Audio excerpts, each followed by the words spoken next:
Halo, salam dan bahagia. Di dalam video pembelajaran kali ini, kita akan belajar bersama mengenai alur dan prosedur proses wawancara psikologi. Wawancara yang digunakan untuk kepentingan penelitian, wawancara yang digunakan untuk kepentingan diagnostik ataupun untuk konseling. Mari kita mulai saja. Di dalam proses wawancara terdapat beberapa unsur utama, yaitu interaktif, proses komunikasi, ada baik pihak, adanya tujuan, dan yang terakhir memiliki pertanyaan. Mari kita bahas satu persatu. Wawancara merupakan sebuah proses yang interaktif, di mana terjadi pertukaran tanggung jawab, perasaan, kepercayaan, motif, dan informasi. Selain itu, terdapat pembagian waktu antara interviewer dengan interviewee untuk melakukan tanya jawab, sehingga tidak muncul kesan saling mendominasi. Selanjutnya, di dalam proses wawancara, masing-masing pihak terlibat dalam proses yang komunikatif. Masing-masing pihak sebagai komunikator memiliki kesempatan untuk mengubah jalannya perbincangan kapan saja. Masing-masing pihak terlibat dalam sebuah interaksi persepsi melalui pesan verbal dengan kata-kata ataupun non-verbal melalui ekspresi. Adanya umpan balik, pemahaman, motivasi, serta harapan untuk mencapai sebuah tujuan. Di dalam wawancara terdapat para pihak, artinya wawancara merupakan proses yang sifatnya diadik. Di dalam wawancara tidak pernah lebih dari dua pihak, pewawancara dan orang yang diwawancarai. Selanjutnya, wawancara harus memiliki tujuan.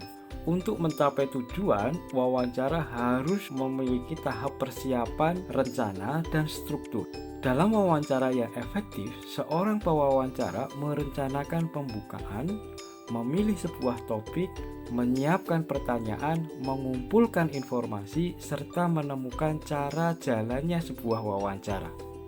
Selanjutnya, di dalam wawancara haruslah memiliki pertanyaan, karena pertanyaan adalah alat wawancara untuk mendapatkan informasi, mengecek akurasi pengirim dan penerima pesan. Selanjutnya, mari kita cermati tahap persiapan di dalam sebuah wawancara.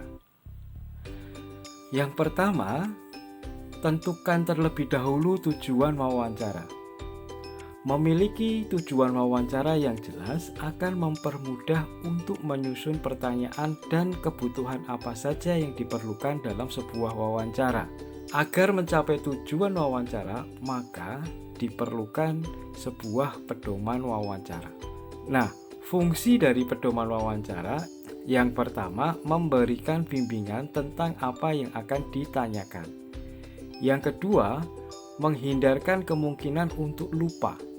Nah, yang terakhir adalah meningkatkan komparabilitas interview sebagai sebuah metode untuk pengumpulan data.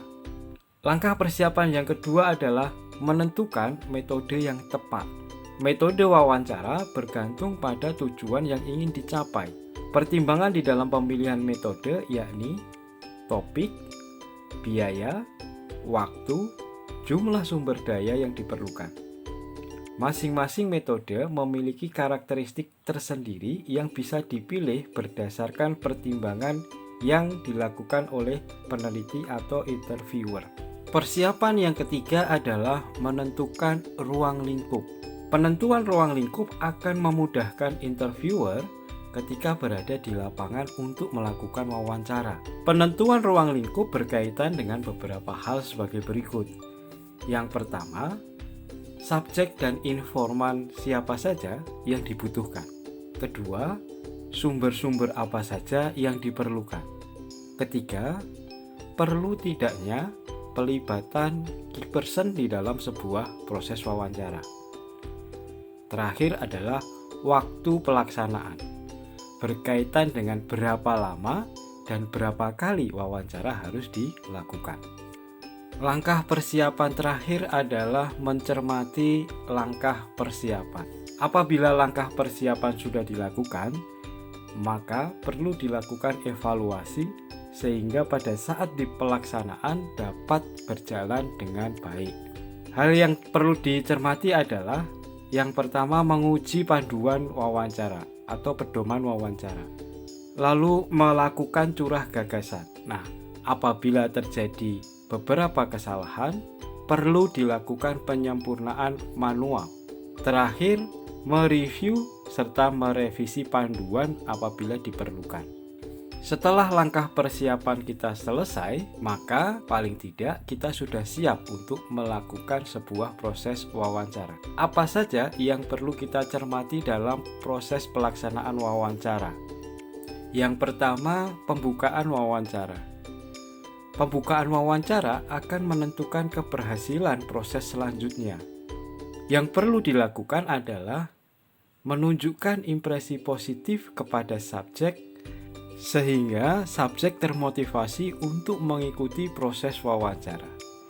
Pada tahap ini, membangun raport yang positif dan memberikan informasi tentang tujuan serta peran sangat diperlukan. Yang kedua, menunjukkan perilaku nonverbal yang positif. Perilaku yang positif akan memantik interviewee atau orang yang diwawancara untuk memiliki perasaan yang nyaman, aman, santai, dan fokus.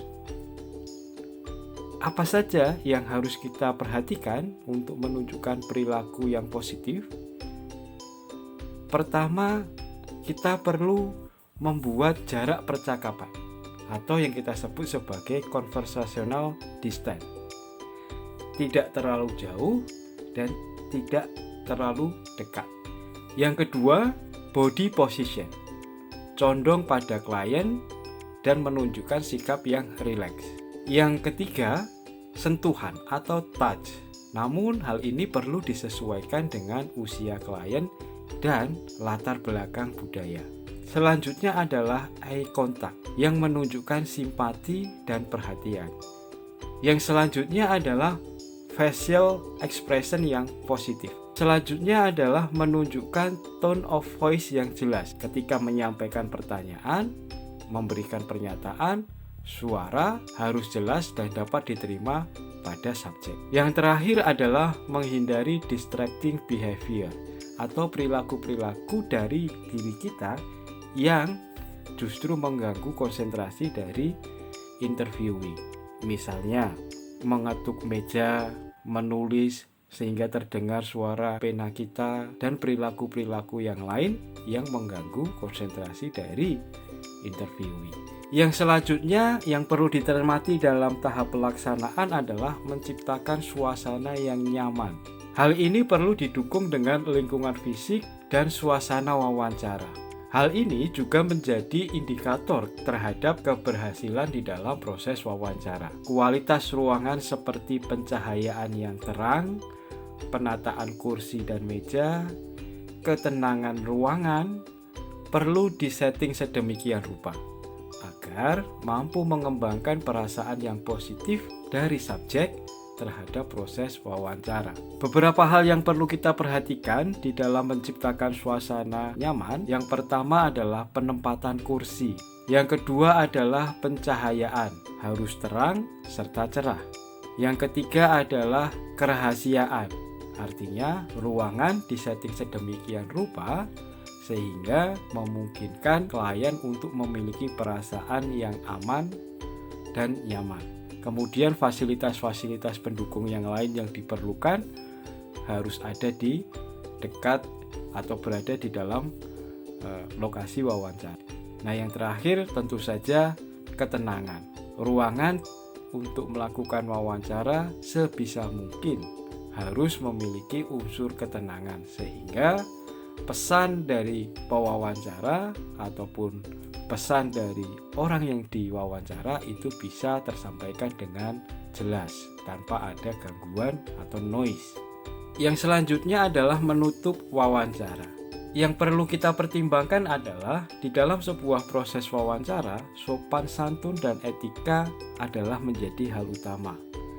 Selain itu, menutup wawancara perlu mempertimbangkan apakah sudah sesuai dengan tujuan dan pedoman wawancara. Artinya, apakah rencana kita sudah berjalan dengan baik untuk mendapatkan informasi atau belum?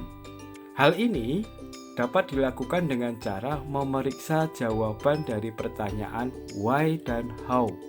Apakah semua pertanyaan tersebut sudah terjawab? Beberapa hal yang perlu kita perhatikan ketika kita sedang melakukan penutupan atau closing dalam proses interview. Yang pertama adalah akhiri tepat pada waktunya. Tawarkan untuk menjawab pertanyaan. Sampaikan bahwa tujuan telah tercapai. Tunjukkan penghargaan serta rasa puas terhadap subjek. Tunjukkan perhatian. Kalau dimungkinkan dan masih perlu digali lagi, buat rencana pertemuan selanjutnya. Yang terakhir adalah merangkum proses wawancara. Selanjutnya, di dalam proses wawancara yang harus betul-betul kita jaga adalah etika wawancara. Apa saja etika yang perlu kita jaga di dalam proses wawancara? Yaitu kerahasiaan subjek. Yang kedua, semua proses wawancara harus mendapatkan persetujuan dari subjek. Yang selanjutnya adalah melindungi kenyamanan dan keamanan dari subjek. Terakhir, tidak melakukan kecurangan, penggunaan data hanya untuk kepentingan wawancara dan tidak disalahgunakan untuk tujuan lain yang menyimpang, dan manipulasi data atau menipu subjek atau masyarakat.